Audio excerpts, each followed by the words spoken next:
என்றால் ஸ்தோத்திரம். கர்த்தருடைய நாமத்துக்கு மகிமை உண்டாகட்டும். இந்த அன்பான தேவ பிள்ளைகளே, இன்றைய வசனம் ஆண்டவராக இயேசு உங்களுக்கு கொடுக்க கிருபை செய்திருக்கிறார். அதற்காக கர்த்தரை ஸ்தோத்தரிக்கிறேன். மத்தேயு அதிகாரம் 5ஆம் அதிகாரம் 5வது வசனம். சாந்த குணமுள்ளவர்கள் பாக்கியவான்கள், அவர்கள் பூமியை சுதந்திரித்துக் கொள்வார்கள். 6வது வசனம். நீதியின் மேல் பசிதாகம் உள்ளவர்கள் பாக்கியவான்கள், அவர்கள் திருப்தி அடைவார்கள். 7. இரக்கம் உள்ளவர்கள் பாக்கியவான்கள், அவர்கள் இரக்கம் பெறுவார்கள். இருதயத்தில் சுத்தம் உள்ளவர்கள் பாக்கியவான்கள், அவர்கள் தேவனை தரிசிப்பார்கள். அல்லேலூயா. எனக்கு அன்பான பிள்ளைகளே, ஆண்டவர் சொல்கிறார், சாந்த குணம் நம்ம கிட்ட சாந்த குணம் இருக்கா, இரக்கம் இருக்கா, நம்ம மற்றவர்களுக்கு சமாதானத்தை கொடுக்கக்கூடிய வார்த்தை நம்மிலிருந்து புறப்படுகிறதா என்று நான் பார்க்க வேண்டும். ஆண்டவராக இயேசு இந்த பூமியில வந்த பொழுது அவர் வானத்தையும் பூமியும் படைத்த தேவனாய் இருந்து கூட எவ்வளவோ பாடுகளுக்கு தன்னை உட்படுத்தி கொண்டு பொறுமையோடு நிதானத்தோடு சமாதானத்தோடு பிதாவின் சித்தத்தை நிறைவேற்றும் வரை அவர் அப்படி வாழ்ந்தார் என்று சொல்லி நம்ம வேதத்தில் நம்ம பார்க்கிறோம். எனக்கு அருமையான தேவச்சனமே, எனக்கு நம்ம உலகத்துல இருந்த பொழுது கோபம் இருக்கலாம், மற்றவர்கள் மேல் எரிச்சல் இருந்திருக்கலாம், பொறாமை இருந்திருக்கலாம். ஆனா ஆண்டவராகிய இயேசு கிறிஸ்துவை ஏற்றுக்கொண்டு அவருடைய பாதையில் நடக்கும் பொழுது தேவனுக்குரிய சாயல் நம்மிடத்தில் வர வேண்டும் என்று இந்த வேதம் சொல்லுகிறது. என் அன்பான பிள்ளைகளே, இதை பார்க்கிற உங்களை பார்த்து சொல்லுகிறார், உங்களுக்கு மற்றவர்கள் மேல் கோபம் இருக்கலாம், எரிச்சல் இருக்கலாம், இரக்கம் இல்லாம கூட சுயநலமா வாழ்ந்திருக்கலாம்.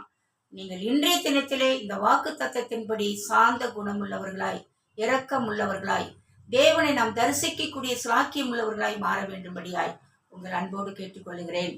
ஒரு காலகட்டத்திலே நான் உலகத்தில் வாழ்ந்த பொழுது கோபம் இருந்தது, என்னிடத்துல பலவிதமான எரிச்சல் இருந்தது. மற்றவர்களை ஏதாவது ஒரு செஞ்சுட்டாங்களா, அவங்களை அடிக்கணும், அவங்களை உதைக்கணும், அப்படி ஒரு எண்ணமெல்லாம் எனக்கு இருந்தது உண்டு, நடந்ததும் உண்டு. அல்லேலூயா.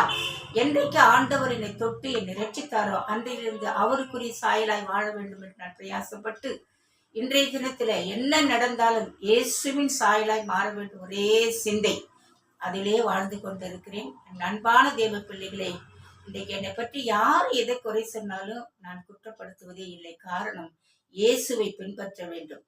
இயேசுவை போல் ஒரு வாழ்க்கை இந்த ஈகத்தில் வாழ்ந்திட வேண்டும். இயேசுவை போல் ஒரு வாழ்க்கை இந்த ஈகத்தில் வாழ்ந்திட வேண்டும். இரக்கம் உள்ளவர் இயேசு, மன உருக்கம் நிறைந்தவர் இயேசு.